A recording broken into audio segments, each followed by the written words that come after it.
because I went to prison many times. The first one was around 17, yeah. That was probably, I think it was like 18 robberies. 18? We went on a big spree of just one day, and that was all in one day.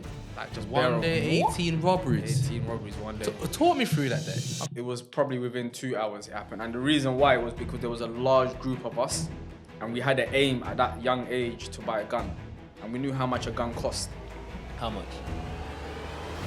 So the streets became, what it became, guns, shooting, stabbings. Who's telling me what? No one telling me nothing.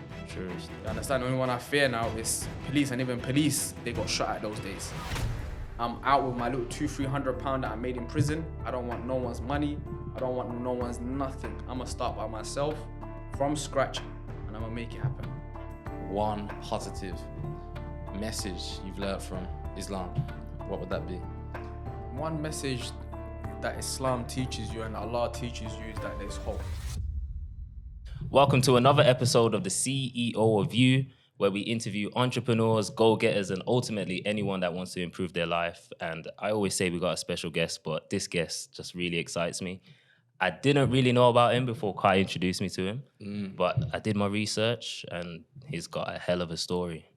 Today, you're in the building, we've got Abdul Latif, did I say that right? Yeah, also known as Resilient Leader. Now, his podcast is crazy. I checked out a lot of the people he's had in his podcast and even his own story, and it's inspiring, especially obviously where you've come from and what exactly you've done today, and even the people you've had on your show, the stories they share as well, and how you all relate to each other. And one thing I will say to you, so I haven't seen in a lot of podcasts, you have a very strong community. Everybody's in the comments, everybody's saying things that all correlate to obviously God. And I just want to ask you for yourself, where does your story start? Like I said, and for me, I don't like talking too much about, personal things, but for the benefit of this and meeting and for youth and for anything that can be said to benefit people, I'll start it from, I was born in Somalia. So 1989, 34 years old now.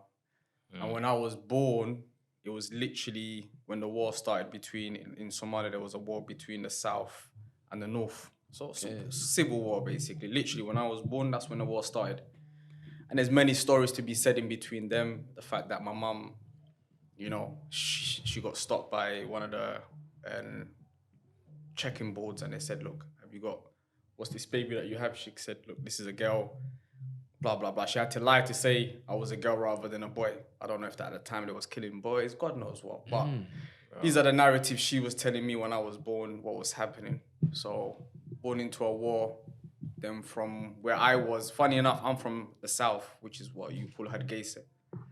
And we're fighting the North, which is called Mogadishu. But my mum went to the place where the civil war was going on with, if that makes sense. That's like me in France fighting, but then we're going to France. Okay. Does that make sense? Yeah. So she's gone to the other side, God knows why, but she went to the other side. I think maybe there was the stronger country or the other side that was stronger. Okay. I know we're all look alike anyway, so it's not like, the only way you can know the difference between the two is probably through accents. Just like coming from Birmingham to London. That's the only way you know a man's from this side or that side, you understand? Yeah. That's it. So that's from what I remember, early stages, raised up in Somalia, just freedom. Freedom to run around, freedom to be a boy, freedom to be an extrovert out there, hunting with dogs, literally going to the mountains, having sheep, just living an outdoor life. It wasn't freedom. Yeah, it wasn't how we understand to live over here until I came here, obviously. So there was fights, I remember my mum told me a story of I was fighting the local boys. Where was that here? No, this is in Somalia. Yeah. I was fighting one of the local boys, and I think they come up behind me, one of them, or 2-3 of them actually, held me and hit a stone on my back. That kind of stuff. And then you got my grandmother, because I was raised by my mum and my grandmother. My dad was in this country because we got split up, like I just said. When the war happened, everyone kind of split their own ways. My dad didn't even know if I was born or not born. He didn't know until probably 5-6 years later. Really? Wow. So, and you have blood money over there. So when they hit me, in Africa, there's blood money, meaning you got to pay peas for, blood. Or if you spilt a person's blood, whatever the amount is, you got to pay that. If you don't, You go police, you get arrested, whatever. So my grandma was like the local kind of respected person. If someone touches her son or whatever, she'll go out and put in some work. Whether that means slapping someone with a stick or, you understand? So that's the kind of environment I was raised in. Thank you for watching the CEO of You podcast. And recently we've had a look at our analytics and we've noticed over 80% of you guys are not subscribed. So if you could do us a favor, hit the like button, subscribe button, and also comment down below as well. Thank you, and back to the video. Very free, very outdoorsy, raised by two ladies, and my mum and my grandmother, the eldest of, at that time, 3, my 2 younger brothers. And yeah, life was just normal, akhi. That's how Somali was. So, obviously, you came to the UK around age 8. And obviously, I could imagine that was a completely different lifestyle than you was from living back in Somalia. 100%. What was it like when you came to the UK? Because in the UK, growing up, when I listen to your podcast, and a lot of the London guys say growing up, when you basically hit secondary school is around 11, 12, you start to get exposed to a lot of different stuff where they're from. It's not usual. Nah. It's mad different. It's like, have you watched the film Coming to America? Nah. You watch Coming to America? Nah. Is it popular or something? What is that? You man are children still. Go and watch Coming to America. It's an old school film of, what's his name? Eddie Murphy. Yeah. Okay. Eddie Murphy makes a film coming from Africa. He's an African king. And he comes to America. And he doesn't know how America works. So that man there will be, sitting on the toilet, but with their 2 feet on the toilet. If that makes sense. So right now, your bum sits on the toilet, right? But their feet will be on the actual toilet seat and they'll be squatting. Bro, that takes some serious strength. That's some energy. Ain't no scrolling TikTok like that. It's just those days. So what it's showing you is it's just a whole different world. Like what we understand the world to be and what the West understands the world to be are 2 different. Like I didn't have a shower until I got here. I had a shower as in bucket shower, but we didn't know about no buttons and water coming from the sky. That's how I would see it. You understand? Yeah, so it's literally a man coming from the Amazons to the UK today. There's no showers where I was raised up anyway. It was a bucket thing. Was it cold? Cold. Yeah. Worst case, your mum might have to heat up the water and mix it up, and you understand? So when people see my characteristics and they might say it's harsh or whatever, they don't understand you've come from a harsh background. Your life was harsh. Now, when I said in the beginning it was freedom, yeah, of course it's freedom, but it was also for me, that harshness is ease for me. It might be hard for you, but the harshness was ease for me. Seems like you guys are living a more natural life. It was natural life, bro. So, but for here, that sounds like you're in the gutter. Like, it does. You get what I'm trying to say to you? So that's what I mean about the difference. So when I come here and I see showers, when I live in easy, you see it? So when I've come here, 8 years old, you have a shower, you have a toilet that can just flush. Whereas back home, you got fat cockroaches and it's some dark toilet that in the back of the house that you have to go to with a big hole that gets pumped every however many weeks. When you live that type of life, it's very different. So it was very awkward when I first came, to be frank with you. Enlightening, obviously, but very different. That's all I can say. Very different, yeah. How did you feel when you came over? Like knowing that things are just easier, quote unquote? Well, I didn't know at the time it was easier, obviously. It's in hindsight. At the time, I was meant to come with my mum. I didn't come with my mum. Who did you come with? I came with my grandmother, which is my dad's mum. And I never knew my dad. Like I said, I met him years later because in the war, we didn't know what happened where, you understand? So tell us that story now, leading on from the war to you landing in the UK. So from the war, I think probably around 5, I met my dad in Ethiopia, which is next to Somalia. Yeah. And at that time, funny enough as well, is, Muslims, we get circumcised. So usually you should do it when you're very young. You can't remember it. I was done around 5, 6, which I can remember it. Forget pain, it's the fact that they didn't even have anesthesia at that time. Yeah, serious things. People think I'm joking. Serious things. So in their language. So I know you remember that day. I remember it. So in their language, I remember it even now.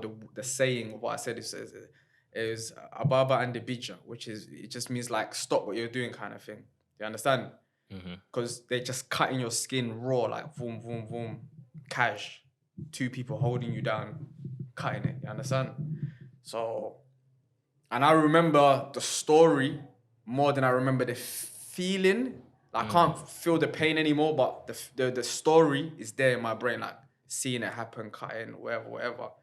So at 5, bro, yeah. So obviously my dad's thinking, look, this is what I'm saying. You man don't understand. It's like My brother's 5. I couldn't bear think he would. but that's a norm back home.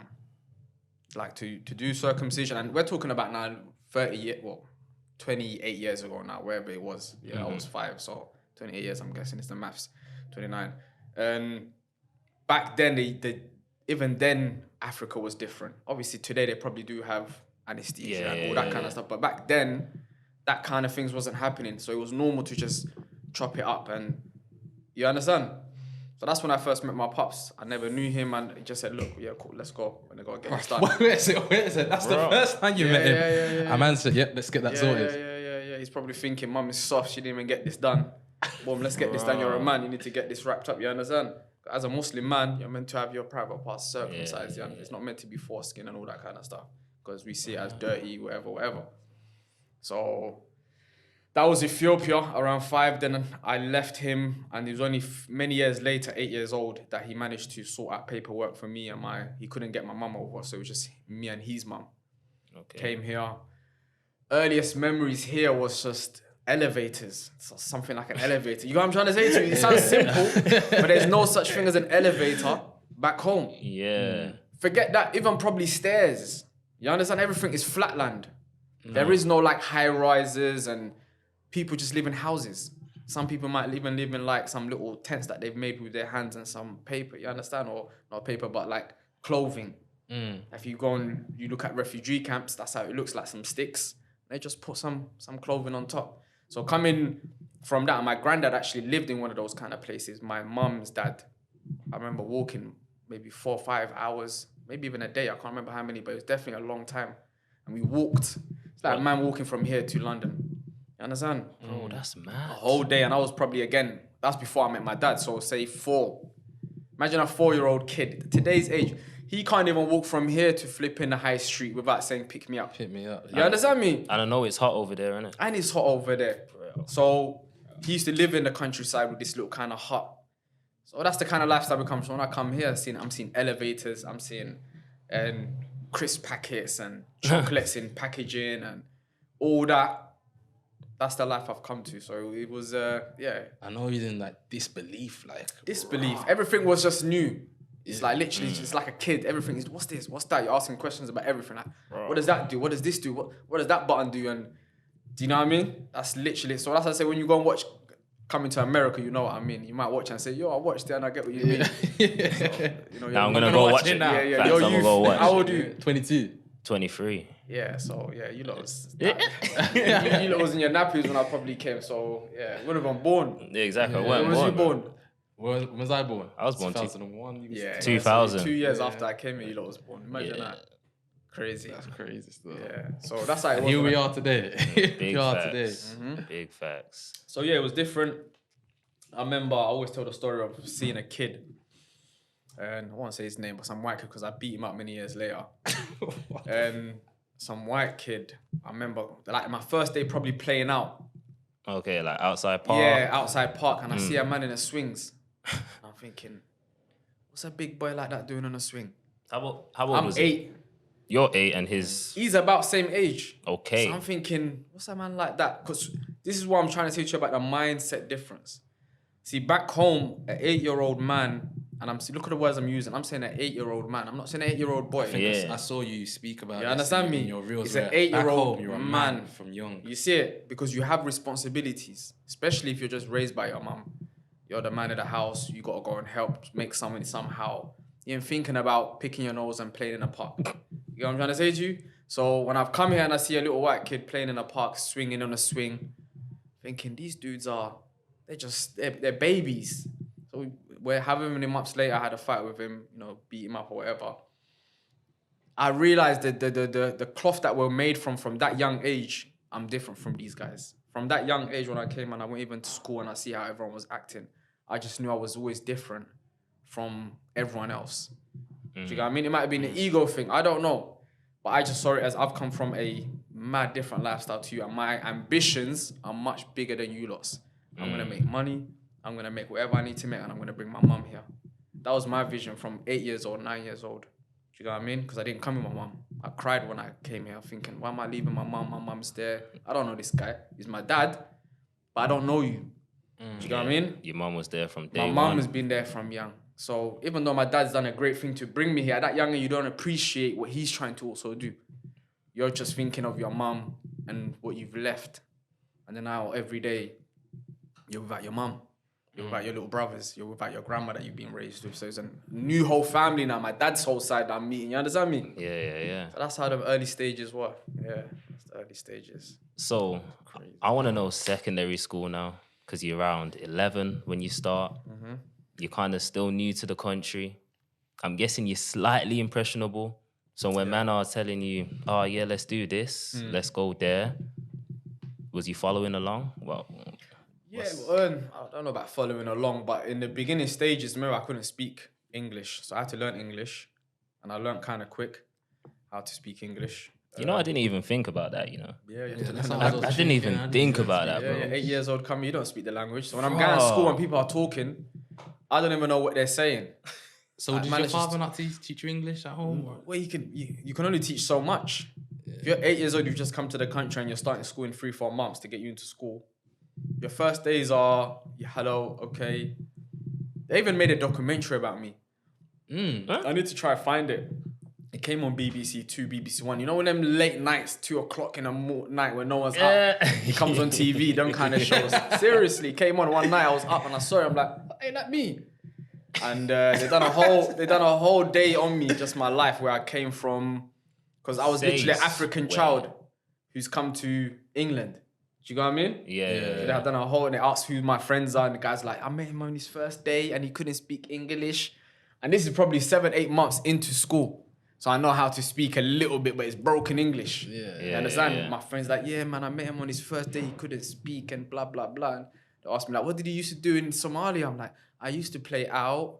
You know, like just little kid. They're probably documentary. So it was on BBC One. I need to find it, actually. It'll probably be good one day to look back. But so school, again, I didn't know how to speak English. I tell the story on one of my podcasts. That one thing that pushed me to learn English was in my local area. One day they done like a food fest. Yeah. Everyone has to cook food from their background. So it might be Jamaican food, Indian food. Everyone has to cook food from their country. So my aunties cooked up some food. We went to the local park. Everyone's selling food, blah, blah, blah. I'm out here putting up the table, selling. My cousins, 2 of them, are just chilling. But I'm doing all the work, like, boom, there's the food, packaging it up, giving it, getting money, blah, blah, blah. But I don't know what the numbers are. I'm just being told, give this number, blah, blah. So after we finished, they've given me 50p. What? I said, yeah, this is you. You know what you can do with this? You can buy a car, you can do this. I'm like, yeah. Remember, so to you, you're clued up because you're thinking, you know what 50p is. But a man that doesn't know the value of something can be tricked very easily, especially by people you love and care for. You understand me? Yeah, because you trust them as well. You trust them. So when I've come to my dad and I said, yo, dad, look, that man there gave me 50p, and he goes, what? What do you mean, what's 50? I ain't doing nothing, son. You can get a sweet with that. I said, but they told me and I was working hard, dad. I said, no, they fooled you, son. I said, all right, cool. From that point on, school, books, reading, you know, like just... you're trying to get clued up now. You ain't doing that to me. You understand me? Yeah. We used to do spelling tests. So my dad will ask questions like, not questions, but he'll say, how do you spell hippopotamus? And in the beginning, I couldn't even spell cat and dog. Within months, I surpassed them. In school, surpassed them. By the end of the year, surpassed them. As the years gone on, obviously, I did surpass them anyway, but... Villain story. Yeah, you need that. But the narrative I'm giving to people watching is, look, some people, especially in today's age, sometimes is your darkest moments, if you use it in the right way, that can bring about your biggest moments. You know what I mean? I could easily said, oh, I'm dumb, I'm dopey. These guys, forget that. I'm going to go learn and I'm going to outsmart these dudes. Whoever has that type of characteristics always fails. Anyone who tricks someone, anyone who's willing to cheat in life, long term, unless they switch their mindset around, loses. But a man who's willing to be honest, integrity, work hard, yeah, short term, you look like you're the loser. and you should be happy to look like the loser. But long term, you'll be the winner. You understand me? Because you're coming with integrity, you're coming with hard work, you're coming with ambition, rather than the one who's cheating, lying, just to make a little £2-3. Like, it don't make sense. You know what I mean? So I always tell that story to show the narrative that, yeah, I didn't speak English when I came, but within 3-4 months speaking English, you know, got better at maths, got better at English, you know, and then the rest we can go through it as we go. All right. So, what was the changing point in secondary? Secondary, I'll probably say I lost myself a bit. Yeah. So I feel like a lot of people either they find themselves or lose themselves. In Yeah, I secondary. lost myself a bit. And a lot of things on your podcast. One thing I saw in the comments, which a lot of people say, is when you're obviously young and your age, you're a man. And obviously a lot of people lose their ways and they forget about the religion. And obviously, was you still Muslim at the time? Yeah, I'm more Muslim. And obviously, Muslim yeah, then. but did you feel like as a Muslim man, you lost your way growing up? 100%. Because you see in a lot of today's ages, a lot of them forget, well, they come more Western culture than actually where they are from. Where they're from, yeah. Because naturally, you follow what the environment does. And if everyone around you is wearing a particular type of clothes, if everyone around you is talking a particular way, then by default, it's very hard to be the rare person who's still going to be the odd sheep out of everyone. Naturally, human beings, we like to be like everyone else. We don't want to stand out and be like, oh, I'm not. Do you know what I mean? Especially if it's cool to be like that as well. Do you know what I mean? So definitely, I didn't, in the beginning, first year, second year, you know, slowly started to understand how it worked, what girls liked. You know, you start to become aware of girls at that age as well. 7, 8, hormones start kicking in. You're thinking about likes and, you know what I mean? Whereas when you're 9, 10, you're not thinking about girls, so you don't really care. You might even fight a girl. You're not even thinking about, oh, this is my opposite and I'm meant to really attract her and she's going to be my wife. I'm not even thinking like that. So secondary was more, losing myself. That's probably year 7. How did you lose yourself? So like year 7, I was sent to a school far from my house. I don't know, wherever you lot live now, Birmingham. And my school, I've got like 3-5 schools, about 10 minutes walk. But my dad, because he knows the area, his gangs, whatever, he's thinking, boom, let me send you further away out of this situation. But he's not realizing where he set me also is a racist school. You know what I mean? So this is, again, 2001s. Remember the Stephen Lawrence thing was what, 1996, 94, something like that. Stephen Lawrence, if you know about him, he got killed in Eltham, black guy, by some white and racist. So I went to the school that was right next to where he got killed. Okay. Which was 7, 8 years after he got killed, that I went to this school. Okay. So there's still a little racism going on. Went to that school. Within end of year 7, I was kicked out. Just fights after fights after fights after fights after fights. I was always academically a person who done my work, because at home, my dad is very strict. But at school, not even behavior towards the teachers. I still had that manners and etiquettes because I was raised back home with manners and etiquettes. Not like this disrespect that you see today. But with other dudes, it's like, nah. As soon as I hear some form of smack, all right, after school, let's go do it. And then after school, boom, someone gets beaten up. They'll snitch and say, yo, my man done this.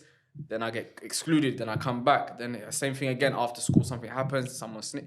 So by the end of year 7, my teacher come up to me, the head teacher, said, look, you're not a bad person, but we seem to see you have a very violent streak. So we're offering you to go to another school. We won't tell them about your record, but then at least it's a fresh start for you to go to another school. I said, all right, cool. Well, I didn't say it, but my dad said, all right, cool. We'll send him to another school. So then after year 7, I went to another school around the corner. And that one as well, first day, bam, rockers. First day, or maybe even second day. First day, second day, one of the two, I had a fight straight away, but with a black guy this time. Whereas that school was all about white kids. This one was a bit more diverse. Yeah. So I think second day again got into a fight. I don't even know what the fight was over, but got into a fight. But that one was cool after a while. But the losing self part was, just losing yourself to the environment, forgetting your ambition originally. The ambition, like I told you at 8, 9 years old, was I'm come here, I'm going to make money, I'm going to become like a big person, and I'm going to bring my mums here and my little brothers. That was the vision at that age, 8, 9. But then as the years go, you lose that vision. Do you know what I mean? It slowly goes and you think about your daily lives, what's happening, the girls, what am I wearing, what kind of clothes. then the whole gang stuff starts to start. Because you live within what's the word for it? You live within the belly of the beast. Every day you're seeing, my man's driving that. And I had certain cousins that was also already in the game. They was already part of the game. And obviously I'm Somalian, so our group has never been one to connect with other groups and be under them. They've always been their own groups. Okay. Somalians. If you see on movies and that, what did they say? The Malis. You know, it's like They're all together. they're always together. That So one team there. that's always been like that. Do you get what I mean? They've never been like part of the group and joined in one unison. Somalians will be by themselves and everyone else will be by themselves. Whether the Jamaicans, the Nigerians, they'll be kind of connected. Everyone sticks to their own tribe. That's what it was at my time anyway. Do you get what I mean? But slowly, we also made it that it was one after many years, probably when I got to about 18. But in the beginning, when I started to get involved in gangs, it was more Somalians stick to themselves. You know, the other dudes stick to themselves. You see them on a one-away, like nudges, whatever it is, but you know where your loyalty kind of lies. And if anything pops off, you know who you're siding with. Yeah. Do you get what I mean? And that was it, really. So I didn't get into gangs until probably, I wouldn't even call it gang, but now in hindsight, it was a gang because we was in a group, we was willing to do certain things. And there was a loyalty, you understand? But in the beginning, it didn't look like that. What age was that? By the time, looking in hindsight, you'd call it a gang, probably 15. Yeah. Okay. So why is it, it's frequently seen and idolized in London through music, how a lot of young ones always end up in gangs. What's the common drive for people to join in gangs at such a young age, especially around in South London? You always hear it. Yeah, South London's a bit bad for even like with the stabbings and shootings. Like, there's no hiding it. It's frequent. Yeah, I think the first and most obvious one that people like to run away from is that it's a choice. Like, it's a choice. No one told me to join a gang. No one told me to be bad. No one told me to want and desire certain clothes. I chose that path. My dad was a hardworking person. My mum obviously wasn't here. He didn't show me anything negative apart from positive in life. I can't sit here on the camera and say, yep, my dad wasn't there. And that ain't gonna happen. My dad was there. He was working a lot of the times. It was me and my desire and the things that I saw that I wanted, period. You know what I'm trying to say to you? That's accountability first and foremost. After that, and taking accountability is your environment. You're surrounded by glitz and the glamour. You're surrounded by what's cool is what's bad. Do you get what I mean? It's not, remember those days you'd use words like nerd. Nerd was a bad thing. You're a nerd. But nerd is a good thing. Think about it logically now. Nerd is a good thing. How are you going to say, that's like saying, boy, you're ugly. No, sorry, you're beautiful, but meaning you're ugly. But you're beautiful. But you're using it in a way that denotes you're ugly kind of thing. You know what I'm trying to say to you? A nerd is a smart thing. Like, you're a nerd. Of course I'm a nerd, bro. I'm smarter than you. What? Do you know what I mean? But them days, you're like, I'm not a nerd. You try to act like you're stupid or something. Like, no, you're a nerd. You're a smart guy. So what happened is in those days, and it's probably even today, is that what was good was made to look bad and what was bad was made to look good. So being a street guy was made to look good. In the songs, in the movies, that was what was cool. When you watch Scarface, when you watch these, he's living a good life. It was cool. I remember watching Scarface for the first time. You thought Scarface, you thought that was the life. That was the life, right? Drugs, money, girls. There you go. In the high house. You thought Scarface was sick. Exactly. But what you don't look at the end is he dies with sniff up his nose. You know, sitting like this. That's how he dies. His relationships with his missus, dead. Do you know what I mean? But we don't remember that sad part. All we remember as human beings is all the positive parts. He lived that life. He drove that car. He done this. Started from the bottom. Got to the top. Because wasn't he in the refugee camp? He was in a refugee camp, bro. He was in it. So when you're watching it as a refugee kid yourself, that's the man. That's the movements right there. Look at that. My man came from that. That's what I got to do. And what's so... Well, let me not lose track. So you said what kind of makes youngsters. So the first one, like I said, is desire, period. No one can ever come to me and say, I was pushed. You know what? I'll get to that point about peer pressure as well. But no one is really pushed into the road life. It's more of a choice you've chosen. Secondly, it's the environment that we keep. And thirdly, probably what I'll say is the community is weak. The community is weak. Now, I dare, wherever I live right now, exactly with my house, I dare any kid to do drugs in my house. Straight boxing. If I talk to you and I tell you, though, don't do that around my house. Take it wherever else you're not doing it around here. And he does it again, it's a box. Bring whatever you want to bring, we're going to take it to that. What happens with the community is you know this guy's drug dealing. You know this guy's got certain things, but you're too scared to tell him, don't do that. You get what I mean? So the community is weak. They ain't got no balls to say, yo, that ain't happening around here. If they done that from when we was 15, 14, we'd be scared to do anything because you might go to my dad, you might come up to me. That's how it is in Africa. In Africa, anyone can pull you up and say, yo, what you doing? Let me take you to your mom and pull you by your ear. What you doing around here? You know what I mean? There's that kind of loyalty and looking out for each other. What's that? Takes a village to raise a man. Of course. Yeah. We don't have that in the UK. Nah, there isn't like that. Everyone's like, that's not my son. That's your business. You see it? Yeah, that's your business. So that's the community that we have. No one thinks, that is my son.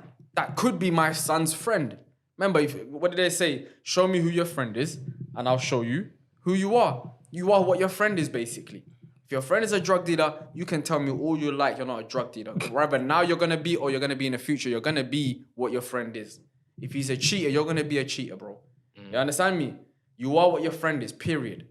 And there's a beautiful hadith, and hadith meaning like a saying of our Prophet. Yeah. Mm-hmm. He gave an analogy, and he said, a person who hangs around a locksmith many years ago was the person who, makes knives, blades for wars. Mm-hmm. A blacksmith, sorry.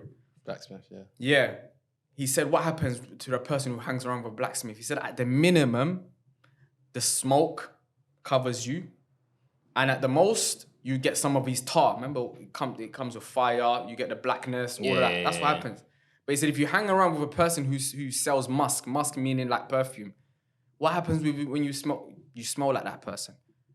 Whoever he's selling, you smell like. So the analogy he's giving you is whoever you hang around in life is the characteristics or the smell or the look that you also get, whether you like it or you don't. Hence why, what do the rich people say today? You are a reflection of the 5 people you hang around. These kind of statements that they give you. I've heard those if you're around 5 rich people, you're probably going to be the 6th one. There's all these narratives now, but the Prophet, peace be upon him, was saying this many years ago. You are who you hang around in life. And that's where it is with the community as well. When the community is weak and doesn't establish a stronghold wherever they live and say, no, that ain't happening here. You're my son, you do that again, it's a wrap for you. If I see your cousin, your friend doing it, it's a wrap for him because I'm going to go straight to his mouth. If that don't work, then it's going to be physical stuff. You talk with your mouth. If the mouth don't work, then it's going to be physical. And no one's willing to do that. And that's what happened with the streets. So the streets became, what it became. Guns, shooting, stabbings. Who's telling me what? Ain't no one telling me nothing. True stuff. You understand? The only one I fear now is police. And even police, they got shot at those days. You understand? Yeah. Especially when you Burger Boys and Johnnies in Newtown. Everyone's just shooting everyone. Okay, you don't even fear it because you don't even want to go to prison, so you're willing to do certain stuff. But the other one I was going to point was the peer pressure side. So I remember there was a kid until today, funny enough. Until today, he went back to prison because I was doing a little walk a couple of weeks back and I see one of the old school guys in the hood. And he saw me, he was like, yo, what's happening in the hood? Just giving me, history of what, and I've left it, but he's just trying to give me, that my man's gone back to prison, he just got arrested for a burner. I said, yeah. But that same kid he's talking about is the same kid we saw walking past us once upon a time and dragged him off the road and said, you're part of the group. He didn't have, at that position, he had no choice. He couldn't say, no, I'm not.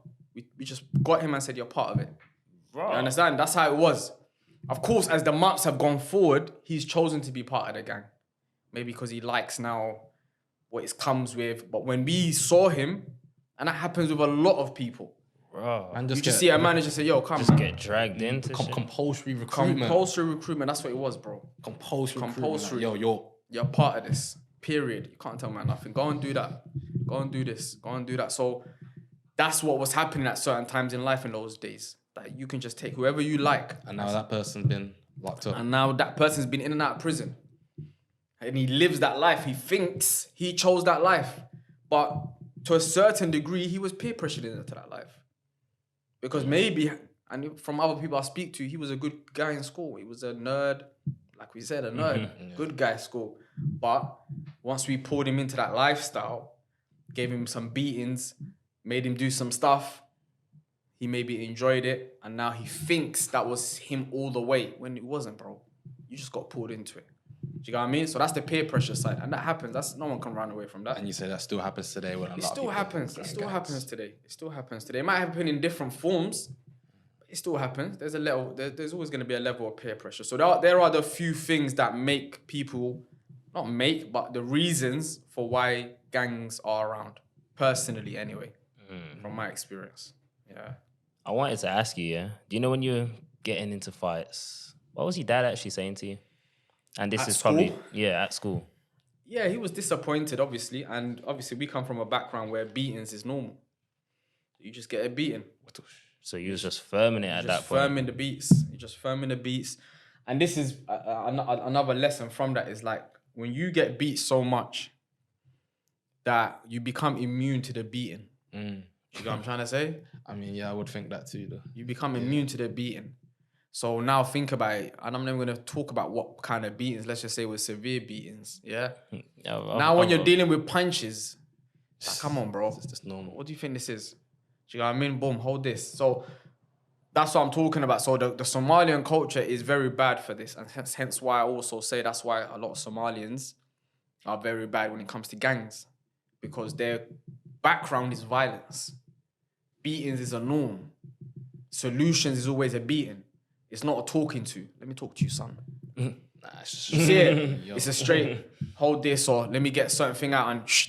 You see it? So now on the streets, if you run up your mouth, what do you think I'm going to do to you? At home, I'm used to getting a beating. I'm going to give you what I know. Simple as that. I ain't going to talk to you and be nice. I'm going to talk to you. I'm going to deal with you exactly how I've been raised, which is hold this one. You see it? I see it. Still. That's the difference between, even if you maybe even go into the white gangs and the black gangs. Like, why is there a big difference? Our raisins is very different. Our raisins is very different. Yeah. Do you get what I mean? Our black cultures, whether it's Somalian, Nigerian, we're very aggressive with it. Very, yard, you can't tell me nothing. Jamaican, same thing. I know. Yeah, I know. yeah. It's a straight I know. violence rather than hands-on. you know what I'm trying to say to you? Man said a hands-on approach. Hands-on approach, but you have to have that fine balance. I'm not saying you don't give some beatings. No, I'm not Remember saying. days line with my nan, just mess about. Exactly. So you So it's a balance though. Yeah. Coming a beating from your mum and a beating from a dad, two Yeah, different yeah, beatings. yeah. You know this. The strength is. Yeah? Your mum's one, you're laughing. Your dad's one is, Windy. severe. You know what I'm trying to say to you. So that's the problem we probably have to solve as well if we want to solve the gang issues. That violence can't be the first thing you teach your kids, because then they're also going to resort to violence. At the same time, I'm also aware of the softness of the kids today, though. So too much of this, oh baby, what should I do? You don't want to do that? No, that can't run as well. Do you know what I mean? So one side is too soft and the other side is too harsh. Finding that medium between That is balance. what's needed. Do you know what I mean? And even when you're hitting, where are you hitting? How are you hitting? How severe is it? You're allowed to hit, bro. But there should be reasons for it. It can't just be for everything that kid does, man. Kid gets excluded from school. That's one thing. A kid gets a little red writing in his book. Find a balance in it. Do you get what I mean? Our people, it's just everything is a beating. Yeah. I don't know about your background, but our background is very like that. Do you get what I mean? Another reason why it's like that though, because obviously growing up in like Somalia or Jamaica, you can beat your children and nothing's gonna happen. Yeah. Do that over here, bro. Social services, not Listen, if your child says anything, bro, they're gone. And you know the thing You're is, done. though, you have the memes as well, where like the white kid would be like, "Fuck you, mom," or Oh, some yeah, shit like yeah, that. yeah, And you know the black guy, raw. I wouldn't dare say that to my mom. You 'cause wouldn't, though. You know what would happen See the next? difference. You know That what shows you happened? the difference of what I was just saying to you about from this extreme. That is the whites. perfect example. Yeah. You can. I could never. Yeah, You can't even look at your parents. That's how I'll come from. You can't. Who are you looking at? Do you know what I mean? Yeah, Whereas their one is look into my eyes when I'm talking to you. That's their one. Our one is don't even look in our eyes. Their one is look into my eyes. It's total polar opposites. The way we're raised over here and the way we're raised over in Africa. Might have changed now, but yeah, that's how it was. That was very interesting. So, going through the teenage, just after that, one of the highlight of your life, which I feel like a lot of people have the same, where they find Islam, was when you went to prison. What was the reason you went to prison? On my last sentence, because I went to prison many times. Oh, have you? More than once? More than Oh, once. I swear. I thought it was just 4 times. Yeah. From the age of probably 17, then 18, then 19, all the way up to 24. When I came out. So what were those reasons? What was the first one? Was it 17? First one was around 17, yeah. That was probably, I think it was like 18 robberies. 18. 18, yeah. 18 robberies at 17. Yeah, 18 robberies. So those days was the days of phones. You lot, Oh, you lot would have been okay, about 4 okay. years old, 5 years old then. My Yeah? nappy still. Still getting changed. So What kind of phones you taking? Like those days, the them new flip- phones came out. I was gonna So say you had Blackberries. like teardrop. Nah, Blackberries. That's what I'm saying. Blackberries It's went around before. it, yeah. Blackberries the other day, big man. You reckon Those you days remember there, we're Nokias? talking about Sony Ericssons. We're talking about Samsungs, the Yeah, little them slide flip- ups. yeah, I thought We're so. talking about the teardrops Nokia, How much were they worth then? £100, £200, and those days there, you're thinking £100. That's a trainer. £100. That's a trackie. This is what I was telling you about. Is the desire effect. You're doing it due to your desires. It's nothing more, nothing value less than exchange, that. Do you know what I mean? As soon as I rob that, I sell it. Rob that, sell it. You got the trackies, you got all of that. Short-term gain, but in the life that we was living in, that's Everything what was it was. short-term. It was all about short-term gains. You understand? So that was about 18 robberies. We went on a big spree of just one day, and that was all in one day. Like just One day, 18 robberies. 18 robberies one day. Talk me through that day. I can't lie. That's How's a, a man done 18 robberies? There's 24 hours in there. That's a robbery almost every hour. You know what it was? That's a robbery Even almost laughing every himself hour. is that You know raw. what it was? It wasn't even that. It was probably within 2 hours it happened. And the reason why was because there was a large group of us and we had an aim at that young age to buy a gun. And we knew how much a gun cost. How much? At Was that it- I time, don't the know. gun we was probably trying to get, I think it was like £1.5 £1.5 probably. Yeah, I think it was like £1.5 So we knew we had to get a certain amount of stuff to sell and to get it because it was on peak for us. We was fighting this area, that area. We had to get a gun at that age. So it was just a one spree starting from one area and we went all the way down from one road. We went all the way to another road and just taking anything that was on site. Anything. Obviously, police know how you walk, the kind of clothes you wear. So I got arrested very quickly.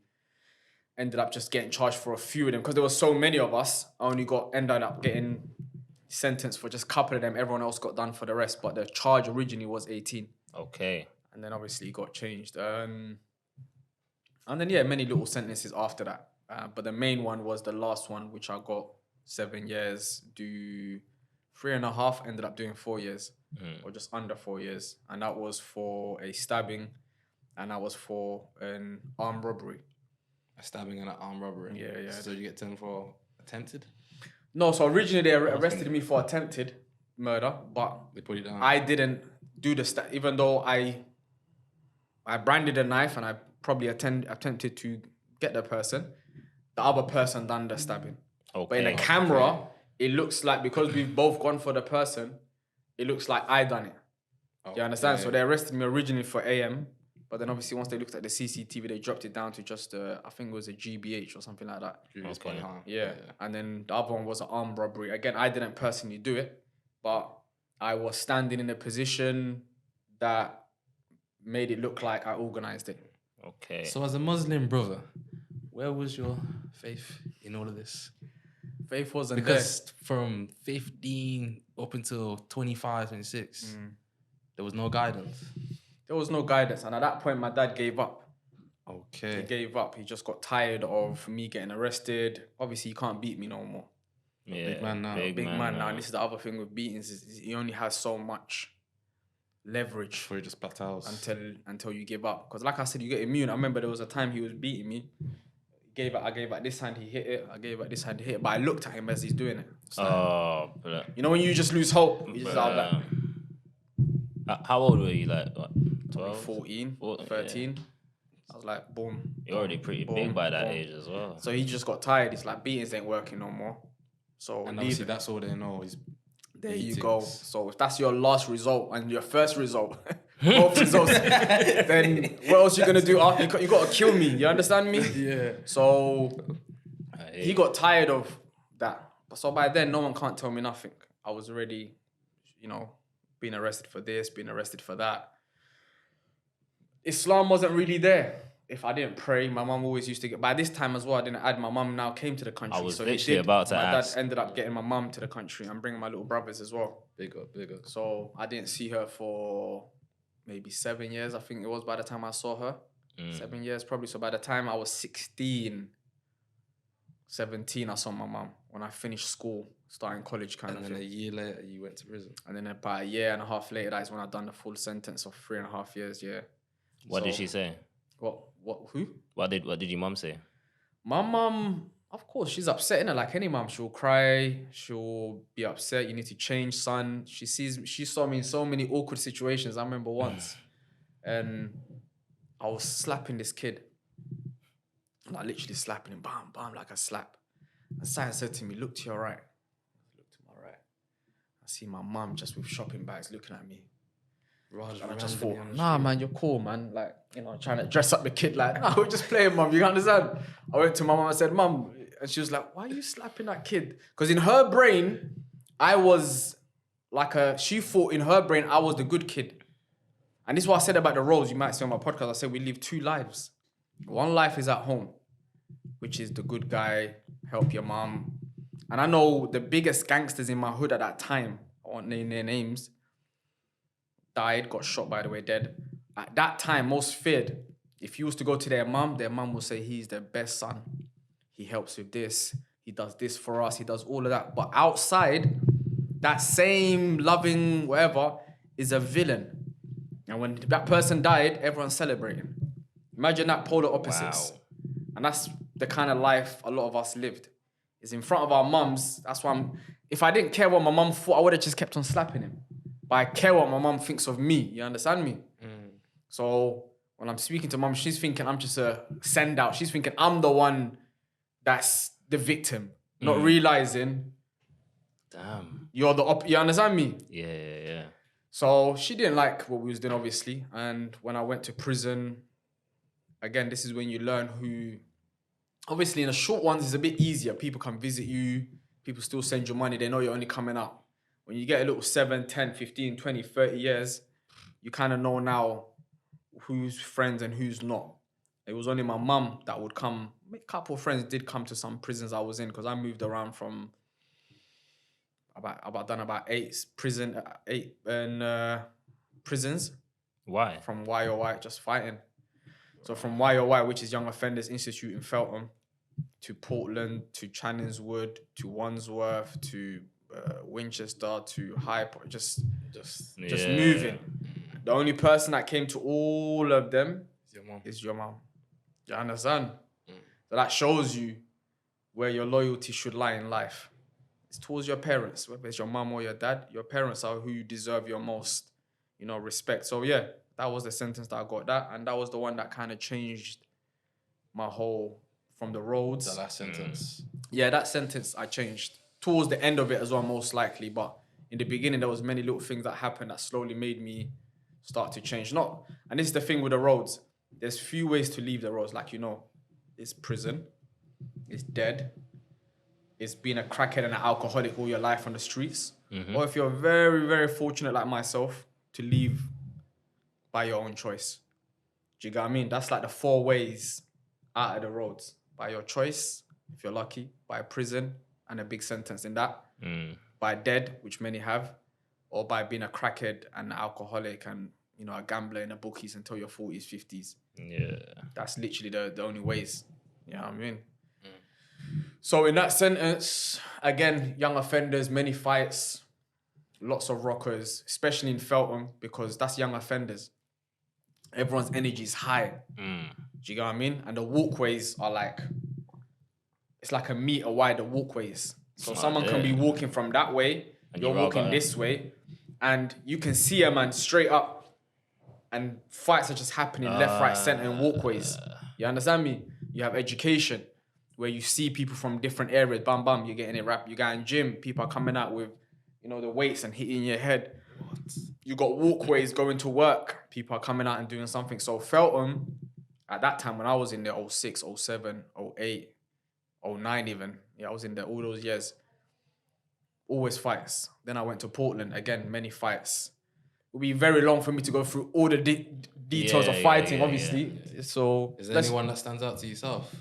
Because we had a guy on called Premium Bells. Even Ty Mitchell told Ty us some crazy Mitchell, stories. Okay. Crazy story where everyone says they have that one moment where like life flashed before their eyes in the fight in prison. Prison. Yeah, I think Ty was one where he's on about. This one sounded like a movie. Bro, Man fighting on top floor, second floor, third floor, like it's the Ong back thing. Yeah. I had many, if I'm not gonna lie to you, and I've done a lot of time in the block. A block is basically a place where you go for 23 hours and a half, and you get half an hour to do 15-minute exercise, 15-minute shower and phone call. Raw. That's it. That's it. So 23 hours. hours and a half, you're in your cell. Sometimes you're in the block for 2 weeks, sometimes a month. Literally. And yeah, you hear, all you hear is people talking out their window. So you get into a lot of fights in prison. A lot of fights, especially if you care a lot about your reputation, especially if on the streets you already done a lot of badness and those same people's friends are also in prison. So now you have to go and fight them to shut the whole story down. Do you get what I'm trying to say? So there's too many stories. One that's probably not end of my life kind of thing, but one that was kind of like, it's kind of peak. I was in Winchester, I think. I got shipped from Channings Wood, went to Winchester, and Winchester's like an all-white prison. And one of my guys from Northwest was in there. We was in Portland together. And his friend, so one of my friend's friend, is like the boss of the wing. Some white guy, old boss, just sits in his cell. Everyone comes to his cell. He's like the main boss, but everyone hates him. I didn't know the story yet. I only figured out after this guy is hated. So people think when you're feared, it's because... you're feared. When you're respected, people think it's because you're loved, you're cared for. A lot of it is just fear. Do you get what I'm trying to say to you? So this guy was feared on the wing. But my friend is his friend. So that loyalty already kicks in. I've come to the wing, he's the guy. Bam, bam, I come on the wing. I've been there a day. I can already sense that people don't like my friend and the boss. Because when he's going on the pool table, people will come off. Like they don't want to come off. And he'll be like, yo, hey, let's play pool. I'll play pool, but I can see the guys that was just on here. You understand? So it's that kind of environment where you feel the tension. Yeah, you're like, I'm on the phone, but you know they don't want to give you the phone, but they're going to give you the phone because boss is over there. You see it? I get you. So I think within a day or two, I got into, not because of my choice, just within a two, I don't know what happened. We came out for association, which is when you play canteen, like cantina pool or whatever. And they just started punching up the boss. Like the whole wing, at least 20, 30 guys, the whole wing jumped on the boss. Because obviously I'm there, my guys jumped in, started punching up all the white guys. Then obviously I've come in, I'm jumping. The whole wing is against me and two other guys. The whole wing. Literally, and there's 3 landings and we're in the middle. Bam, bam, punch this guy. Then I don't know what movie I can name it to. Maybe like Rush Hour. The Raid or something. Rush Hour. Have you watched Rush Hour? When Chris Tucker just getting punched this side. Then he gets punched. That's literally what was happening. I'm just getting punched this side. Then go on the floor, get kicked up. Bended us up. And then I got shipped out of there. I wasn't thinking my life is... Because no one was using knives. These guys were just washed out. Okay. Flipping crackheads. But in the moment, your adrenaline is obviously high. Do you know what I mean? And you're not even feeling any pain. It's only when you go in the block and you're thinking, flip my jaw, my rib, all that kind of kicks in. But apart from that, the majority of fights are fist fights. Obviously, there's a few knife fights and things like this as well. That was it, really. Yeah. That was my prison time. So where does Islam come into all of this? Obviously, born Muslim, like we said. And in my sentence, especially in young offenders, I went to mosque, I went to pray, but it was a culture thing. I got to pray, but I'm not taking it serious. Ramadan will come out fast, but there wasn't the consciousness to be really practicing. Probably my first little bit of practice was in Portland.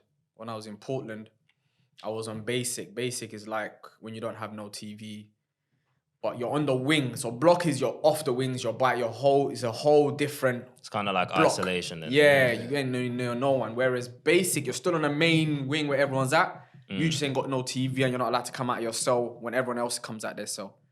You just come out of your cell to get your food. But people can come to your flat and chat to you. So you there's a little bit of entertainment, you understand? You can chat to people, people entertain you. Whereas in a block, no one can entertain you. You just have to think of things. Hence why people go crazy in there. Can you imagine 23 hours of the 23 day? hours Yeah, and a that's half, bro. mad. You know? And a half. You're just And you just thinking. be one guy in there. Like, There might be a few guys, but there's only so much you're gonna talk about, and you don't even know the guy. You know what I mean? So it's a bit problematic. But when I was on basic in Portland, my first time of thinking of practicing, or the idea of practicing come to my mind, and that was probably about a year into my sentence. I still had another 3 years left. And I was on basic, but I still had a TV. These are the kind of jinnles that you do in prison. So I wasn't allowed a TV, but I managed to find a way to have a TV. You understand? Yeah. And obviously, once the govs have gone off the wing, they go home around 8. There's only one person who at night time comes and checks on everyone. And you know the times because you've been in there for so long. So before I banged up, one of the brothers who kind of practices gave me a DVD underneath. Like he slid a DVD underneath my cell. I didn't open it.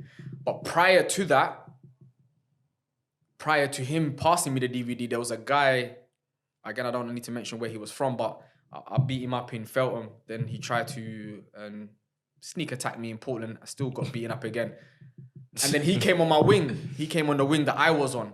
Yeah. And the boys come to the wing. They goes, obviously, I'm on the wing. So they've come to my son and said, yo, this guy's on the wing that you understand? So in the morning, we got you. I'm like, yeah, say no more. But the other brother slid me the DVD. When the gov's gone, I've obviously put my TV up, put my DVD on, and he's talking about brotherhood in Islam. So I didn't even know it was a DVD about Islam. So he slid me a DVD. This DVD is talking about brotherhood, unity. You should forgive for the sake of God. If your brother has done you wrong, this, that. And I'm listening. I'm thinking, I don't know about that one. Don't know about that one. But this guy that I've done all of this to is Muslim. Okay. You see it? So that's probably my earliest memory of being conscious of forgiving someone or letting something go. Because originally the ego can never let anything go.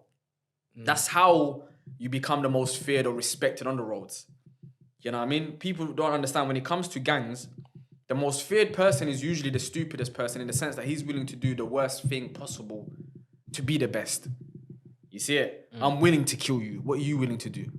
I'm just willing to fight you. Well, then who's on top? It's me, you understand? Yeah. If I'm willing to body your cousin, your mom, and I'm doing all of this madness, of course, I'm always going to be on top because my tolerance for risk is higher than yours. You see it? Yeah. So now imagine being in prison, you've beaten up someone or all that ego doesn't allow you to forgive people. So now when I'm seeing that video, there was a little consciousness in me that maybe.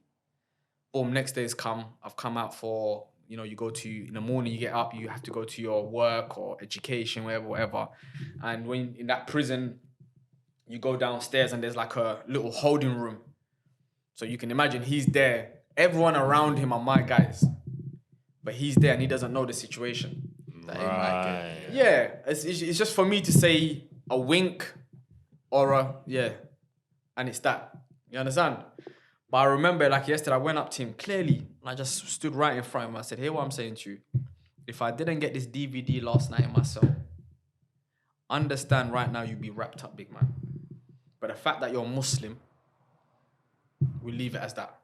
That's probably my first time I've forgiven someone for the sake of Islam. Prior to that, Muslim or not Muslim, on site. It is what it is. You understand me? What did he say? How did he feel after that? He knew what it was. What were you going to say? Come, I'm still going to, what? I've already beaten you up twice. So it's not a matter of, like, a one-on-one can't happen. We've done one-on-ones. Me and you done fist one-on-one. Now it's, should I let the whole group beat you up? Do you see the difference? Yeah. So it's not like I'm talking to you like, let's have a one-on-one. It's what should happen to you right now, big man. That's the choice he has. So it's either I'm going to leave you. I've chosen to leave you. So what's he going to do? Say, don't leave me.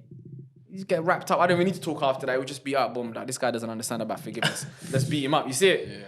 So that was probably my first taste of forgiving someone and just leaving it. So did the people around you? Yeah, they respect the thing. Okay. Yeah, of course. Okay. Because it's me that makes the decision on him. Just like if they came to me and said they've got a problem, I wait on their lead. If they want to wrap it up, we wrap it up for him. If they say leave it, we have to respect a man's words. You understand me? Yeah. Can't just take lead on it and be like, no, regardless of what you say, I'm still gonna. It doesn't work. So how did that feel for you? That sense of enlightenment in a way. Yeah, because everything you've known is violence. 100%. For this one to just be like, you know what? Just leave it out. It was a stepping stone. It was definitely a stepping stone. That was probably, like I said, the first thing that made me think, okay, you know what, work on your ego, work on your How did you feel though? Was like your heart racing at the time? Or was it like? No, I it was could imagine calm. you know, like the build up, yeah? Yeah. Heart was racing, like, yo, I'm about to fuck this guy Yeah, up. Like, yeah. in any other fight, your heart starts yeah, racing. yeah. But when you came there with the mindset of, you know, I'm gonna just allow it, was it a sense of calmness, a sense of calm. awe? It was calm. You felt calm. Yeah. You felt different from all the other times. Yeah, because the other times your adrenaline is high because you know what you're about to do, regardless of what he said. They wouldn't even be talking. Like, come on, I don't know about today's generation, but there's no talking. It's just, that's the guy, okay. Or, you know what I mean? So it was just more calm, like, yeah, this way it is. And let's leave it as that, bro. And he was calm. He kind of understood what the situation was, and he lived his life on the wing peacefully after that. Do you know what I mean? So that was the first step to just saying, do more of that. Of course, if it was severe, it was what it was. But if the person's willing to also overlook it and be, you know, and then you know who you can do it with and who you can't. Like, if I know someone is different and probably similar to my characteristics, I wouldn't even give him that option. Because I know that especially if I'm still in that world, I'm not hearing that word. No way. As soon as you come to me, bam. So you have to know who to do it with and who not. Because I've had a fight with him already twice. I know his character. Do you know what I mean? So you've checked his persona already. You already know what type of man he is. But another person that maybe might be savvy a bit like you have to move a bit more different. You understand? So that was that. And then, yeah, many years after that, I stepped on practicing. I kept on praying. So Muslims, you pray 5 times a day, obviously. And that became more normal, praying 5 times a day, whereas before I wouldn't. But I think my next step after that was probably when I was in High Point. And one of the nights, it was Ramadan, fasting. You know, Ramadan is a month that Muslims fast. And there was this small Albanian guy, small, skinny beard, like just an awkward character. Yeah. You think, why is he even in prison? Like, he's just so timid. Do you know what I mean? You know, when you look at someone, you just think, you don't need to. You don't belong here. Yeah, you don't belong here, bro. He's just too calm, soft, mannered. Just the aura doesn't match a prisoner. So you think, what the flip must you have done? What did you do? Like, steal your grandmother? You know, like, you just think, you must have done something so stupid. Crime or something. Yeah. And I never even asked him because there's no need. But at night time, I don't know if I was on basic again, but I didn't have a TV, so I must have been. So, and I see, you know, at night time, as Muslims, there's something called suhoor, which means like at night time, just before dawn, so before the sun rises, you eat your breakfast kind of thing, because you fast from dawn to dusk. And when I went in bed like 11 or 12, he was in his bed reading. When I woke up around 2, 3 to eat my breakfast, he was in the same position reading. And he's opposite me, so I can see, like, it's like us looking from this window to that window over there. You can see a man. You know what I mean? You can see the position he's in and everything. So I'm thinking, this guy is unique. Let me chat to him more. Chat to him about Islam. He'll walk past my wing many times, hear me listening to rap music, Tupac, and all this kind of stuff. You spoke about that recently as well. I saw you speak about music and the effect it have as like a drug. Okay. We'll get onto that. It was an interesting analogy. Yeah. He heard me listening to it. And then I would speak to him about Islam or whatever. And he was like, you know what? Why do you listen to music? You're a Muslim. You know, you feel a bit shy. Like, you don't even know how to answer it because it's like a man knows your sin. How would you answer that now? How did you answer that? That's an interesting one. Why did I listen? At that time, how did I answer it? Yeah. I just answered it blasé. Like, I listen to music. Like, it is what it is kind of thing. Do you know what I mean? He's like, you know what? It has negative effects. Rare. But if that didn't even change me. For me, it was his persona. How he carried himself, humble, quiet, reading, studying. And I've always been a reader anyway, even though I was bad. In my basics, I read hundreds of books whilst I was in prison. Do you know what I mean? And so when I saw him doing that, practicing that, again made me think, you know what? Let me push myself more into the deen again. Deen meaning Islam. Read more books. Started now learning more Islamic stuff though, rather than just any book. Just more Islamic stuff, the Quran, memorizing. I got more into that, learning Arabic in prison. And yeah, I just pushed myself from his character. So what taught me from him is just his characteristics. That's all it was. He didn't even say nothing profound. It was just his persona. He looked like a person who was content. He didn't care what anyone thought of him. He wore the most basic clothes. Us man will be wearing, you know, the latest, whatever, even in prison, still stunting. Wearing the latest stuff, the latest trainers. He was wearing prison clothes. Huh? How do you even get? I always wondered how I see a man in a Marley tracksuits in prison. How People did can you send get it that? to you. Once you do, once you're in a sentence prison, you're allowed to get delivered external clothes. So you can wear whatever you want to wear in prison. Do you know what I'm trying to say to you? Within certain bounds, but you can wear whatever you want to wear. So he was wearing prison clothes. Grey trousers, prison trainers, prison top. But he was content in life, bro. Do you know what I mean? And so for me, that was another thing that I need to go more into my way of life. Because there's more to life than what I'm doing. I keep just fighting, ego tripping, sticking it on people. Then, you know, the thing about fighting all the time is you're always on guard. Even today, it's another topic, but even today with the what do they call it? PTSD. PTSD. Okay. I try to not use the word because I see it to be something that should be, you've done something honorable and then you have PTSD. That's just my... Meaning like a war. Yeah, Oh, I don't want to yeah. use it for the roles, but the symptoms of it, I still have it. God's my witness. I'll walk around now. Till today, I would probably leave here, I'll walk, and I can picture someone coming behind me and hitting me. Do you get what I'm trying to say to you? I mean, because a lot you've of done people that. Say, a lot of people say when they leave that life, they still check their Of shoulders course. just as alert. Just because you're so used to that. That's my point, bro. When you've lived that life so, you know, intimately, you know what it feels like to be hit. You know what it feels like to hit. You know what it feels like to sneak up on someone. You know what, because you've done it so many times. So you're predicting when it's going to happen to you. You know what I'm trying to say to you? It's like you're foreseeing it so that it doesn't happen to you. That's how you're trying to move. You're picturing it so that if any move comes to you, boom, I know how to move. If I'm in a restaurant, where do you think I sit? Facing the door. Wow, looking at the I'm door. facing what's coming into me. I ain't my back. You're mad. I'm not even on the roads no more. I have no in my top of my brain anyway. You never know who can come to you, but to the top of my head, I have no person that I've done wrong to that I feel still hates me till today. We'll get onto some of them that we did meet up and how we squashed it, but that's the problem with the roads, bro. It comes with this baggage that once you leave it, even though you've left it in a peaceful manner and no one wants to beef you no more, you still have the baggage of the years of crimes that you've done there. Does that make sense, bro? Yeah. And so that's the hard part about unlearning the streets. And hence why they say you can take the man out of the hood, but you can't take the hood out of the man. Do you get what I mean? Like, I can easily flip maybe, and your wife and kids might not understand why you're flipping, but they don't understand that you've been through certain things in life that you don't tolerate certain things. I can't tolerate your mouth. Do you know what I'm trying to say? I can't tolerate how you're looking at me. Because I've been through life to understand when someone's looking at me in a particular way or when you're moving shady. Streets can teach you a lot of things that other things can't teach you, but it also has the negative side. You know what I'm trying to say to you? So that's the PTSD side that a lot of people... Am I touching your foot? Yeah, A lot of people who are really intimate on the roads, not like I told you guys who just go into 1-2 fights and think, I've been on the streets and I left the streets. No, we're talking about gun crime, knife crime, drug dealing, seeing the effects of drugs and what it does. Do you get what I mean? Like, one of my earliest memories of even seeing drug dealing is I'm driving and and we call them those days cats. I don't know if they call them cats today or fiends or whatever they call them, but those days we used to call them cats. In Somali, Bissids or whatever, yeah, people had other names. But the same cat that was picking up the food, I see her, she just paid to buy something. Imagine that. You just paid to buy something. But you didn't think to yourself to buy food.